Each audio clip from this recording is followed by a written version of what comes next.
What's up, everyone? It is finally here. It's out. I have seen it twice, so I can get my really good thoughts on it.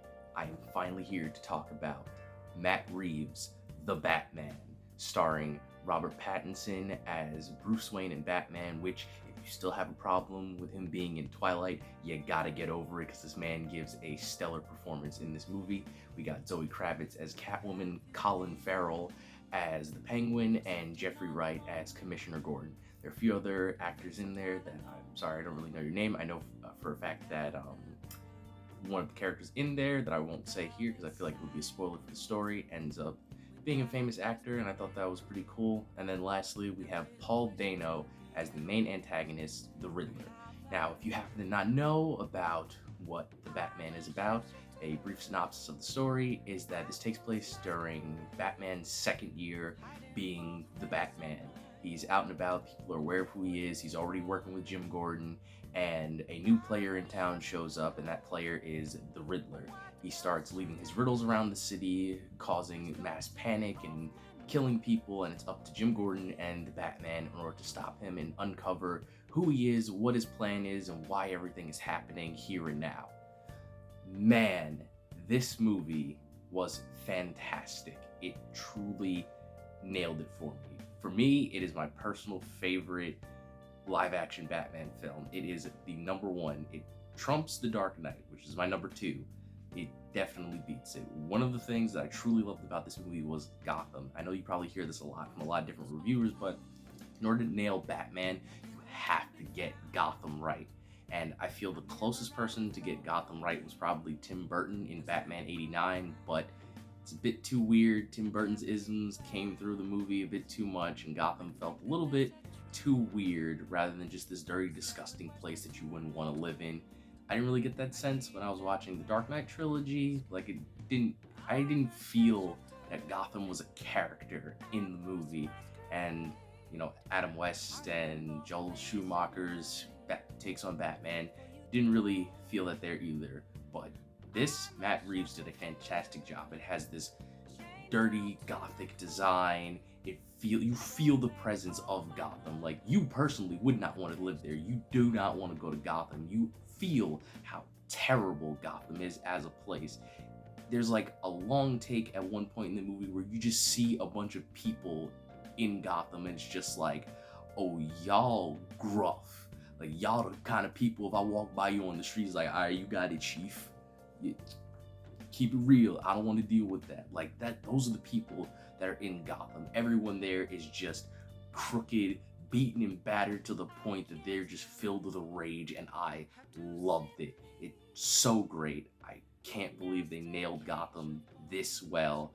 Now, ironically enough, Matt Reeves did say that he made his version of Batman in Gotham as realistic as possible, as the most grounded, but I don't believe that.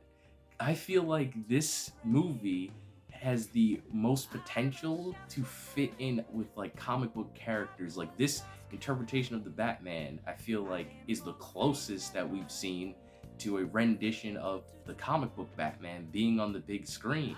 So like, I feel like this movie could definitely have other characters. Like, if he made a sequel with like Clayface as the villain, I'd buy it 100%.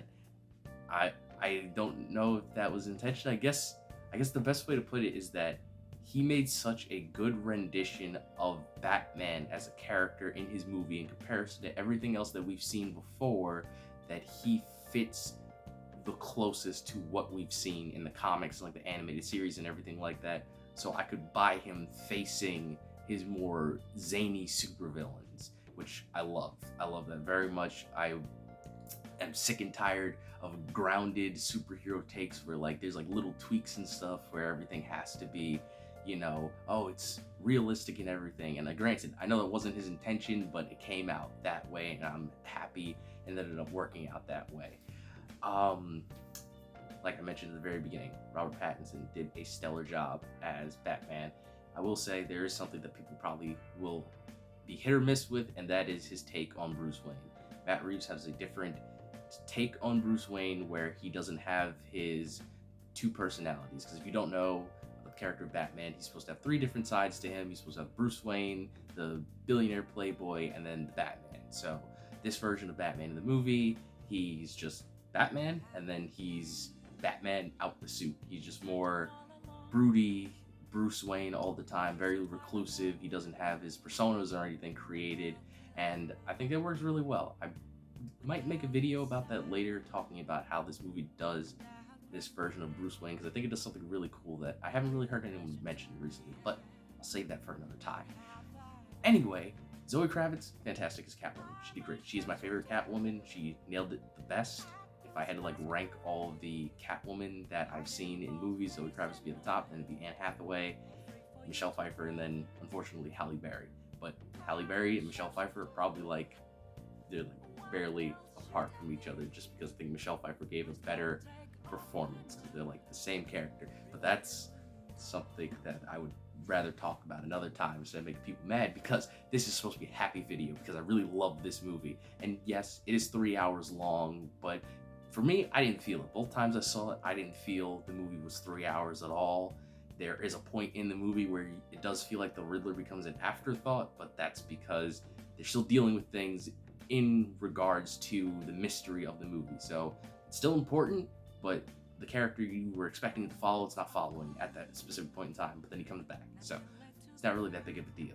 Story is phenomenal. I love the whole detective aspect. It really felt like they crafted their own story, adapting previous works. Instead of just adapting straight from the comics, one for one. It's okay, we took this comic book, made it into the movie. They took different parts. It felt like this took from Batman Hush, The Long Halloween, Year One. It took all of these elements and put them all together, and it was fantastic. The sound design of this movie, I felt it in my soul. When the Batmobile starts, when Bruce is beating people, you feel every crunch, every engine explosion, you just feel it. The sound design is really good. And the direction, oh my god, oh man. I know this is just me saying how good it is, because I don't really have any complaints with the movie, if I'm being perfectly honest with you. I don't have any gripes with it. I can't really think of anything that I didn't like in the movie, that I was sitting there as I don't like this. I don't like that at all. I never had that. I never had that feeling in the whole movie. I love the character development, everything. It was just great in my eyes. And sure, you can complain that I'm a Batman shill, but at the same time, there are other Batman things that I do have gripes with, so it's not the same thing. For example, I hate Batman Returns. I really, truly hate that movie, and I don't understand why people like it. So I don't like everything that's Batman, but this one hit the mark. It's truly solid. I love it. Fantastic. The direction, this is probably the most beautiful looking Batman movie that has ever come out. Probably one of just a really great movie that I've seen in general as a whole. The lighting is great. The direction is solid. There's a shot at the beginning of the movie where a character just appears out of the shadows, and you don't even realize that they're there. It's just you're looking at the screen, and then all of a sudden it's just oh snap, there's someone there. It's so horrifying, but it's incredible to see. Matt Reeves did a fantastic job. The whole team on this movie did a fantastic job. Bravo to everybody. I really have no faults with the movie. I definitely want to catch it again. I'm gonna have to get it on DVD when it comes out. Just, man, this movie nails the mark, and I truly hope that you guys all get to come back and make a sequel. I've heard that Matt Reeves has some plans for a sequel, even though he made this movie kind of self-contained, so it doesn't need one. It does have a few Easter eggs and stuff that could warrant a sequel or whatever, but nothing too hard cut that it's just oh man, you set up a sequel. No, it's more there are hints that other characters exist in the universe of Gotham, which honestly I think that's the best way to do it, because I remember there was a big thing that people had an issue with when the movie was coming out, is that it was gonna have too many villains in it. Is that there were gonna be too many iconic characters in it, and the movie was gonna become too cluttered, and no one was gonna be able to understand anything that's going on. But at the end of the day, that ended up not happening. Penguin, Catwoman, Batman, Jim Gordon, Riddler. There's a ton of characters in this movie, but they don't overstay their welcome. They're all integral to the plot, and it worked out really well. So I don't think this other characters and cameos that they have, and Easter eggs that hint at future things, it doesn't really hint at them. It's just like, hey, these characters exist in the universe. And although, yeah, I guess you can say there is one scene that technically kind of sets up for like something that could happen in the future if they do have it, it doesn't break the movie at all, So I really love the Batman. I really got to go see it for a third time and fourth, fifth, however many times I can get a chance to go see this movie before it goes out of theaters, because it's just that damn good. And I really hope you get the chance to check it out. Obviously be safe. If you can't check it out in theaters, I think it's going to come on HBO Max in a few weeks for streaming. So, I'll definitely watch it a few times on there too. But yeah, Matt Reeves' The Batman, fantastic film. I really hope you enjoy it and as much as I did. And if you don't, I just hope you like it as a movie as itself, because it is a really good movie, even if you take out the fact that it is a Batman movie. It's just a good detective movie. So that is it for this review. I don't know if I'm gonna make a spoiler chat discussion video thing. I might, because there are a few cool things that happened in it, but I'm not opposed to talking more about the Batman, but we'll see what happens in the future. So that's the end of this review. I'm the innocent villain, and always remember, folks, you are innocent until proven villainous, and I'll catch you in the next one.